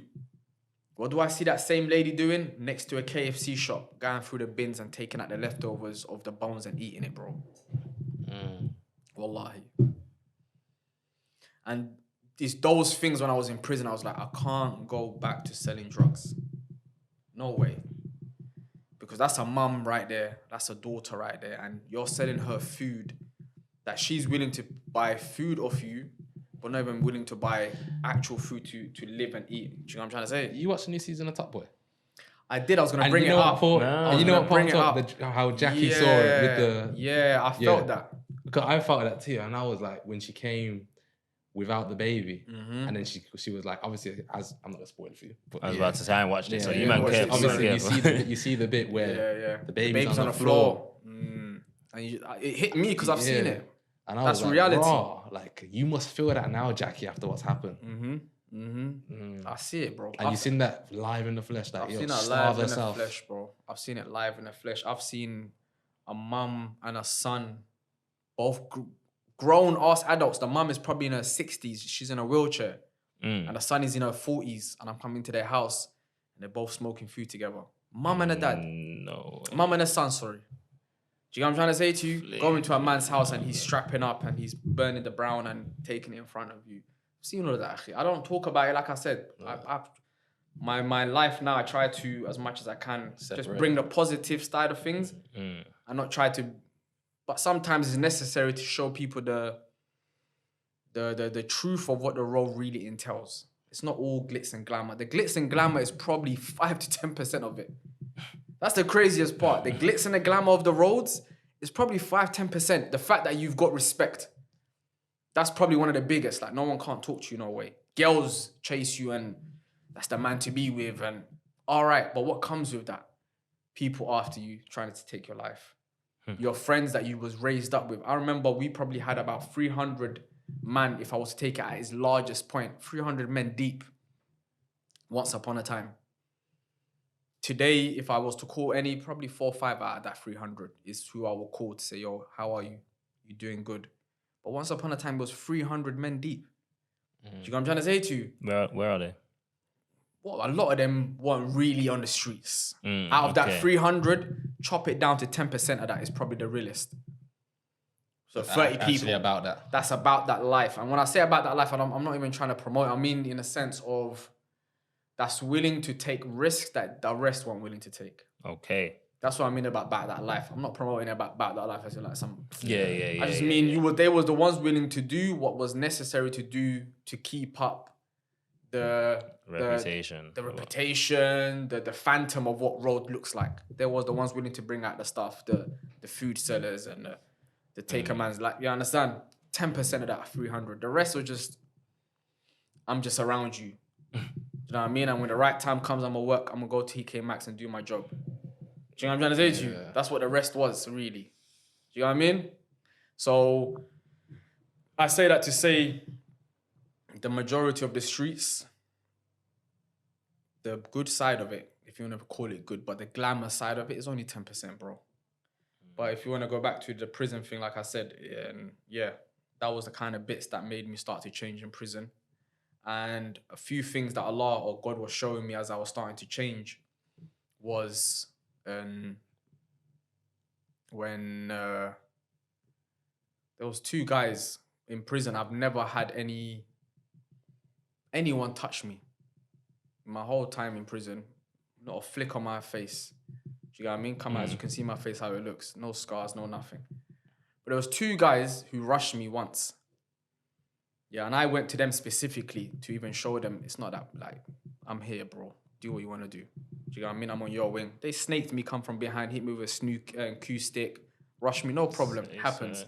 Found one of them, beat him up. The other one, I couldn't get to. Well, actually, no, tell a lie. Found one, did punch him. The other one, he went to the block. I chased him down. I couldn't get to him. But on the roads, he died. When he came out, he got shot dead. Bro. And I remember making dua to Allah. Dua means like I'm, like supplicating to God. I'm saying, look, God, I want to leave the streets. But there are guys who I want to get. And I can't let it slide. Do you know what I mean? So make a way out for me. Let me know how I'm a roll. Because I don't want to come out and look over my shoulder and think the guy that I done this to or the guy that I want comes in my face and then I have to go back to the roads and finish the job off. You understand me? So Yeah. find me an escape through this so that when I come out, I have no burdens. Like I said, sadly, the one that I couldn't catch died. So that was that story finished. The other one that I did punch, and then we had a little rockers, ended up writing to me in prison. when I started practicing in Portland properly, he wrote to me. He's Muslim as well. He wrote to me, said, bro, forgive me for what I've done, and I forgive you for what you've done. Let's be cool. So that was the 2 guys. One dead. One wrote to me and said, it's finished. We ain't got no beef.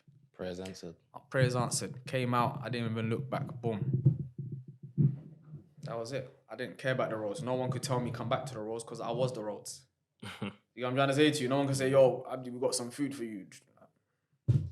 Oh, no, I've left the roads. And it's sad, but I'm a person, I do cold turkey. So once I left the roads, I left the roads. I didn't ring no one. I didn't text no one. I didn't say I'm out to anyone. I'm out with my little £200-300 that I made in prison. I don't want no one's money. I don't want no one's nothing. I'm going to start by myself from scratch and I'm going to make it happen.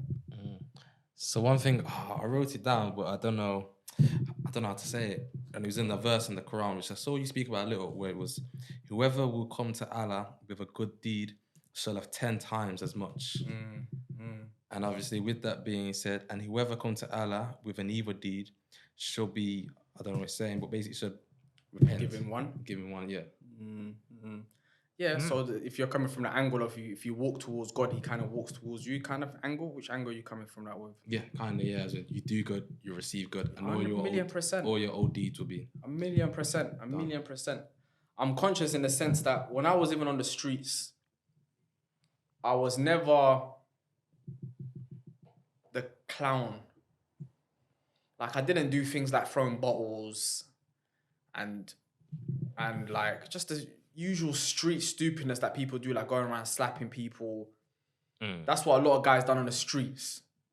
I'm gonna box this innocent man and hit this lady, and do you know what I'm trying to say to you? Yeah. My stuff was more, if my friend got something happen to him, like majority of things I was actually even being arrested for, or it was also it was mainly defending people.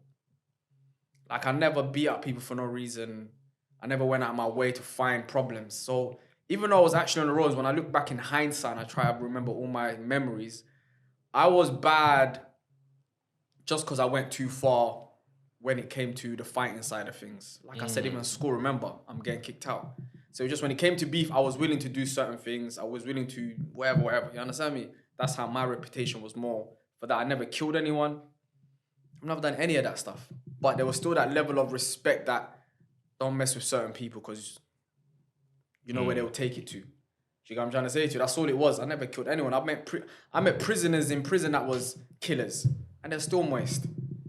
Still, it means nothing. I remember this one guy. I was in, I don't want to expose him, but I was in a particular prison. And he was walking around like, you know, like proper shoulder on his shoulder. Like he's, like he's got a Mackie on his back. Like, come on.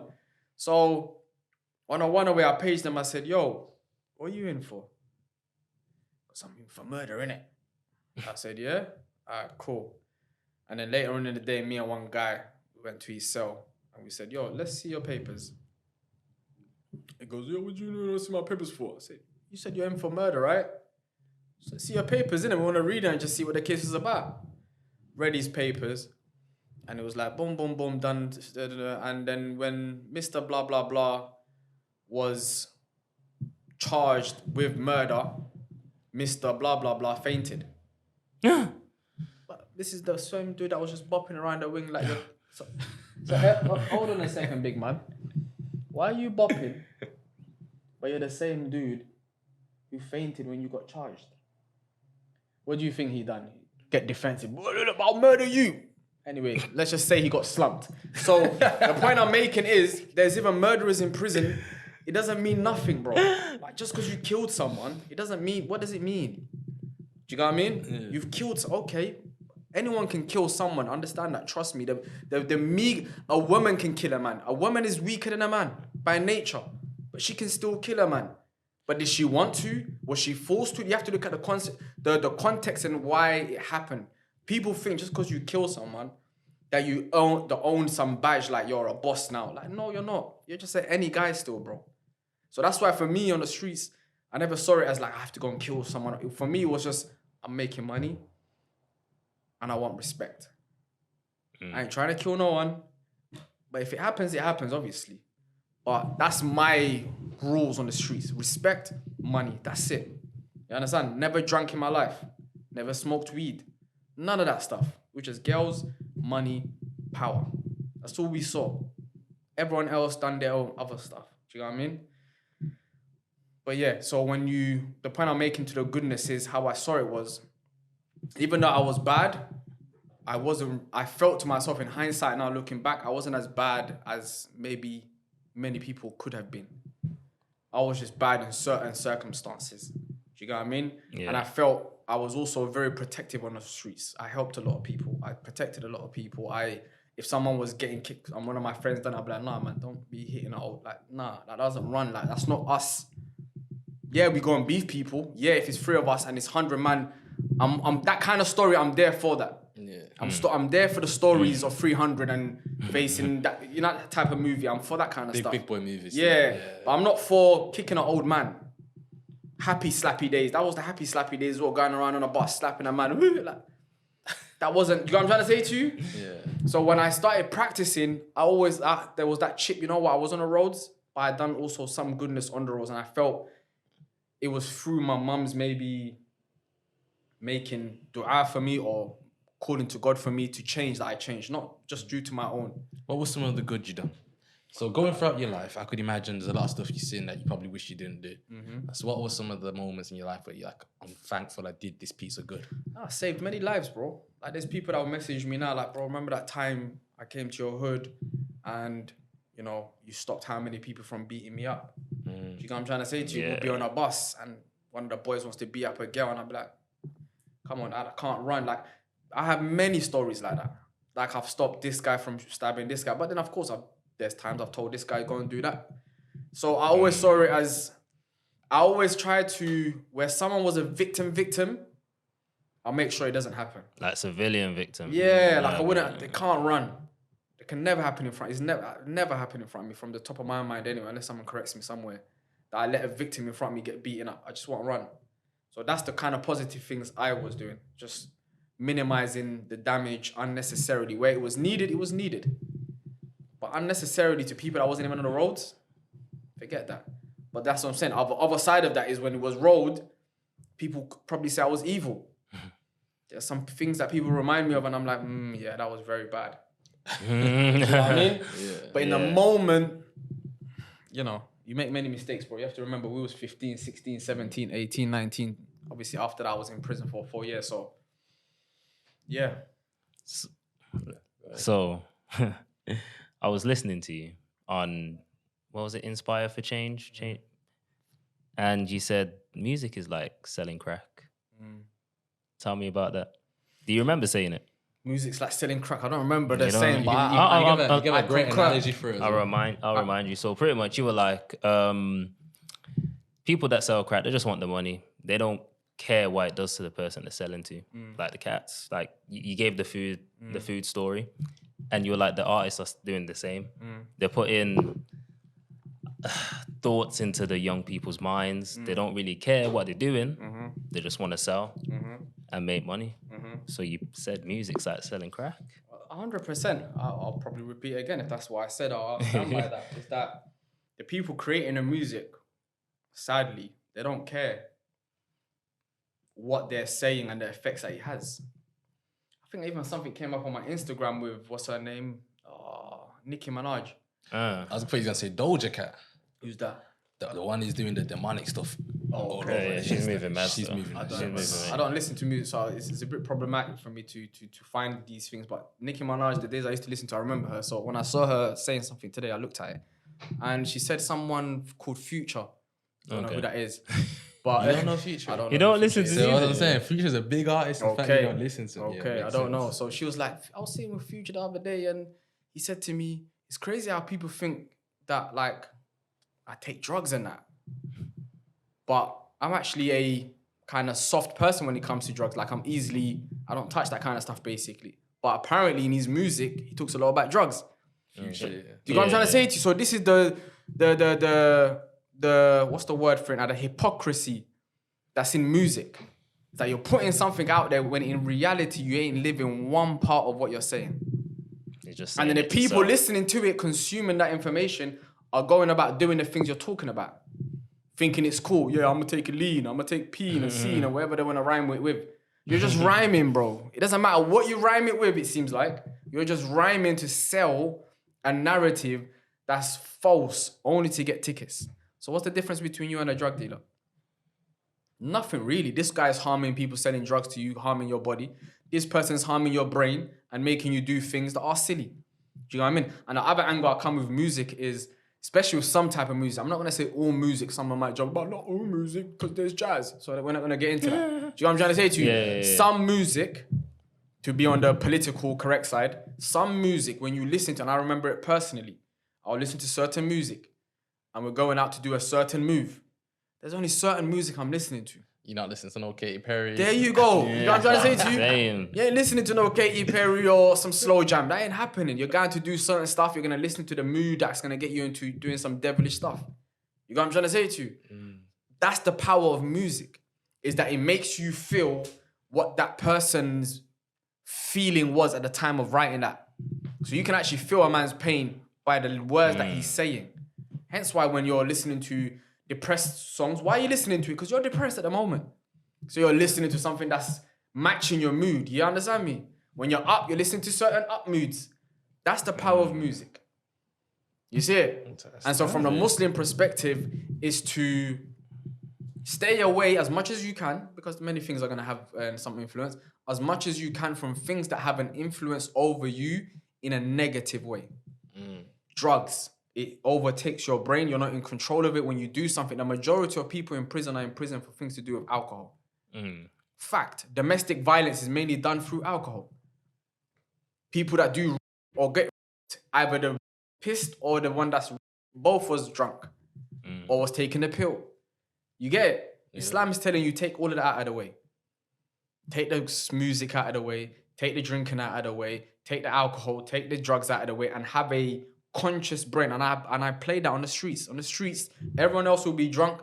Me and one or two guys will be clued up, knowing everything that's happening.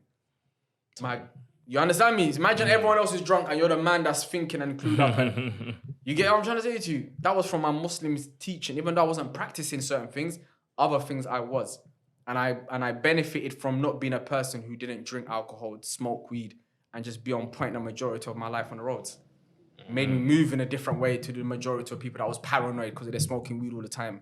I don't need to make a move wrong because I'm kind of thinking I'm making sense of the situation. I'm not drunk, so I'm not going to make a move like that as well. You see it? Yeah. So the music thing for me, some music, not all, because I'm not a scholar to say all music is bad, but definitely some music and a lot of music more than that is bad. So let me ask you this. That's an interesting narrative. So you had on your podcast, can you say his name? Which one? Corleone. I had Corleone, yeah. And then obviously he's friends with Snack Capone. Yeah. Now, Snack Capone talks a bit about Muslim, obviously being a Muslim brother as well. And in the same breath, he'll say some of the most outrageous lyrics. And obviously, I used to listen to Snack Capone, and obviously, he puts you in that mindset of like, yo, this is the real Grim Reaper, as in he would murk you in the same breath. How does that work for someone like him? Because I'm saying, he's out here putting music out saying, I'll shoot a man now. And in the same breath, he'll be like, but my Muslim brother. And it's a bit contradictory. Do you get what I'm saying? And also, Corleone features on some of those tracks. And they're both Muslim. And they're both Muslim. Do you see what I'm saying? So I'm saying, how can you practice one thing and then also in another breath promote the violence, drugs, guns, girls? The total opposite. The totally opposite. Yeah. So how? And I know you know exactly what I'm talking about. No, of course. And we have conversations with these guys privately. Do you know what I mean? We don't. We try to not put them on the spot on camera and say, yo, da. But they know it's wrong. Snap knows it's wrong. You know, I know him personally. Snap knows that certain things he's doing is wrong. Corleone knows certain things he's doing is wrong. But how I see it is their sin is just like I'm a sinner. It's just that their sin is public. Unfortunately, I might have my own sins that you don't know about. Private between me and God. Could be worse than the things that he's saying. All I can do as his brother is keep advising him and telling him, bro, switch up what you're doing. You know it's negative. And a lot of what is being said, and I'll say it to Corleone, I'll say it to anyone, I'll say it to Snap, all of them, a lot of it is not true. It's more for the rhyming. It's more for the entertainment. It's more for sales. Ain't no one out here pitching everything every single day. That ain't happening. They ain't got 10 keys. Just like, yeah, you might have 1 key. I might give you that 2 key, whatever it is. But we exaggerate in music. That's the thing with music. It's a very, you know, you're taking something. 1 gun you might have, and you're saying I got 10 guns and 10 buns, and just trying to rhyme. You know what I'm trying to say to you? That's all it is. You're just trying to rhyme, but there might be a small truth to what you're saying. That's all I can say about that. Okay. Because they're good friends of mine as well, so I wouldn't knock them too much. Do you know what I mean? So may Allah guide them, help them. I've seen an interview with Snap and he seemed like a cool guy, and I was like, this guy's talking about that. I don't know what's that. Snap is he's a cool guy. Coolio's a cool guy. A lot of these brothers that talk this stuff, they're actually cool guys if you chill with them. That's and eat what I'm with saying. them. Like all your podcasts, I watch them and I'm like, bro, that's what Corleone sounds like on his music. And then when he was saying like he went to a decent school, he's like, I was like, bro. God-conscious people as well. So they might sing publicly, but they're God-conscious people privately. Yeah. Privately, they're God-conscious people. You know what I'm trying to say? Yeah. So what's a lot of thing you notice about these people? Because like obviously you've had, who was it? Aki Ayman. And the stories he was telling was mad, but then I see the work he does and I'm like, yo, this is a really good, this is a good guy. Like he's a good person. Like why is it so frequent? A lot of these guys are losing their ways and then just all of a sudden at the end they find Islam. Yeah, I think Corleone said it in one of our podcasts. He said that sometimes God puts you in the most hardest situations and you have to decide, are you going to go left or right? And you may make a dua again, meaning like you call to God and say, God, if you get me out of this situation, I'm going to change. And a lot of people have had that. Akhi Ayman had to get stabbed. Well, to be fair, he kind of changed a little bit before that, but the stabbing pushed him further to denounce that life more. Do you get what I mean? The fact that he nearly died and he lives with a bag now. And, you know, that's how he is. So sometimes for some people, you have to go through that moment to say, you know, I'm going to pivot a different way. It could be a child being born. It could be you're going to die. It could be I'm going to get dipped back to Africa, whatever it is. But a moment happens that's important enough for you that you change. And I think that's what just happens to a lot of people. It's rarity that you just see a man change up for their own decisions. That's rarity. Most of the decisions, something really bad happens to someone. You know what I mean? That's how I see that one. Yeah, I just wanted to ask you, do you know when you came out of prison, because obviously you got the criminal record, what did you do to earn money, make a living? Yeah, so when I first come out, like I said, I didn't have no money, £300 or something like that. And I also wanted to get married because I knew about the situation with women. I didn't want to go back into just having lots of different girls and all that kind of madness. Yeah. So, tell the young men that. Tell them. One's better than 72 or however. Yeah, sometimes you need to, obviously Islamically you're allowed to have 4, but 1, if you can maintain it at first and look after it and, you know, have a good relationship with her, that's more important than chasing 2, 3, 4 for the sake of just desire. Obviously the Muslim perspective is if you can help another woman, then marry 2, marry 3, marry 4, because God understands the nature of man. Do you know what I mean? And if you ask most men, if your wife had no issues with it, and she said, cool, babe, would you go and get 2, 3, 4? Every man will do it. That's a natural state of man. Hence why most people, men, are cheating. Even though they're with a woman, they cheat. Sadly, Muslims, Allah is telling us, no, we know I've created you. I know your disposition, just like I know the woman's disposition. So marry in 2s or 3s or 4s. And if you can't, then marry 1. So the default position here is 2, 3, 4 actually. And then if you can't maintain 2, 3, 4 women, then marry 1. You know what I'm trying to say to you? People think the default position is have 1, and then if you have more, get 2, 3, 4. The default position is actually 2, 3, or 4. That's mad. And if you can't maintain that kind of level, then get 1. So 1 is like the basic. Do you know what I'm trying to say? Obviously, in today's age, it's very bad to be talking about sex. But as a Muslim, we have to be honest about our way of life and don't hide about certain things. That's just what it is. And the history shows you, until today even, that people had second wives, third wives. Yeah. That's been a norm. It's only in the last 100 years they've tried to make it into monogamy and it's a one man for every woman and you understand? It don't work like that. So when I came out, I had no money and I had to start from labouring. And because in prison, I learned how to do certain bricklaying, tiling, etc. I knew that at least I can do construction. So I started with construction. I also had a small little company. I started like a smoothies company, selling smoothies every morning. Me and my wife, I'd have to go all the way to some place in East London, pick up the fruits fresh each time, come back to my house, chop it up, go to the higher street, pull all the things together. And I'd done that for a couple of months. Wife was pregnant at the time. So I was just trying to make it happen. I was already hustling when I was on the roads, and I told you I made money on the roads. Like I didn't speak about how much I made, but made a lot of money. You understand me? So the hustling mentality is there.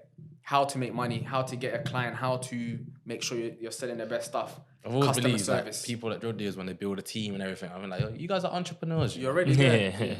You guys are proper Exactly. businessmen just in the wrong field. Exactly. And so you just need to know how to, change that mindset into another field. That's all it is. Do you get what I mean? So from labouring, I learned other skills, and groundworks, whatever. I built myself up to working for different companies. And then after a while, I realized that there was no growth in working for these companies. Being a black person, being a Muslim person, I didn't see them given opportunities that I wanted. I had high ambitions. As you know, like I told you, the 8-9-year-old had high ambitions. So I could never be a worker and just sit there and be happy with my little... That was never me anyway. Every step I took was always a stepping stone to the next move. It was never, let me stay here. You understand? So I'm never shy enough to be a labourer. I'm not shy enough to be anything that I have to be for the moment. I'll be that person for the moment, but I know where I'm trying to head to. And that's where I think a lot of youngsters go wrong today. They're too shy to be a McDonald's worker. They're too shy to be a cleaner, sweeper. But if you have high ambitions, that position doesn't matter. You understand? If you're content with yourself and as a leader, it doesn't matter what people see you as. What you see yourself as and where you're going is far more important. Now, if you want to just stay as a McDonald's worker, good for you. I ain't even gonna knock that. It's a legit job. You're gonna make money for that's you. I'm never gonna knock a man that works in that position. But for ambitious people, for people that want to be far, don't be shy to start low and work up. Humble. Do you know what I mean? Facts. And then from that, I just said, I'm gonna start my own company. So construction company. That's when I started a construction company. And by then, I've been married for about 3 years, 4 years. My second child was on the way. And I started a construction company. And it's now been 7 years and we ain't looked back. Do you get what I'm trying to say? So at its best, last year, 500K came in. The year before that, 500K. Jeez. Started Let them know. I know the same thing. That's little money. Let them know. No, seriously. But that's how it starts. It started with 20K coming in, 40K, 50K. Goes up, sometimes goes down. Do you get what I'm trying to say to you? But the more you keep at your hustle, the more you keep at your craft, keep trying to twist something, change something, get a different client, do a better job, try get a different person, you can only get there. You know what I mean? I can see you've invested a lot of your money as well. Like some money in the studio. Because your studio looking at like, wow, that's from my building company. So we've done that. So you guys built that building? Yeah, we've done it ourselves. Sick. We've done that ourselves. We renovated it That's for free. sick. That wasn't even That's free. what I'm saying. Build that all from yourself. yeah, because we already built it. So yeah, never look back with the company now. 7 years running. Obviously, also got into investments. So I also do like cryptos and stocks and put a decent little change away to do that as well regularly and trying to build that side of things. And yeah, hopefully when the time comes with the construction company, probably start another company. So for me, I'm not stuck to construction as if it's my way of, that's just a business. I have no emotions attached to it. It's just a business. Once I wanted to get to where it needs to get to and someone runs it or I sell it off, I move on to another topic and start another construction company or I might start another different field. I've always had the mentality of just creating something, being a leader at something and keep moving. Do you get what I mean? That's how it goes, bro. That's perfect. And now if you could leave, because I know you're running late on time. If you could leave one positive message you've learned from Islam, what would that be? One message that Islam teaches you and Allah teaches you is that there's hope. We appreciate you guys so much for making it to the end of the video. We really do. And looking at our analytics, over 80% of you guys are subscribed. So if you could do us a favor, like, comment, and subscribe. It does a lot more than you know. Thank you for making it to the end of the episode. And make sure you go and check out the newest episode coming out Monday. You know what I mean? One story that we get told a lot in prison was the man who killed 99 people.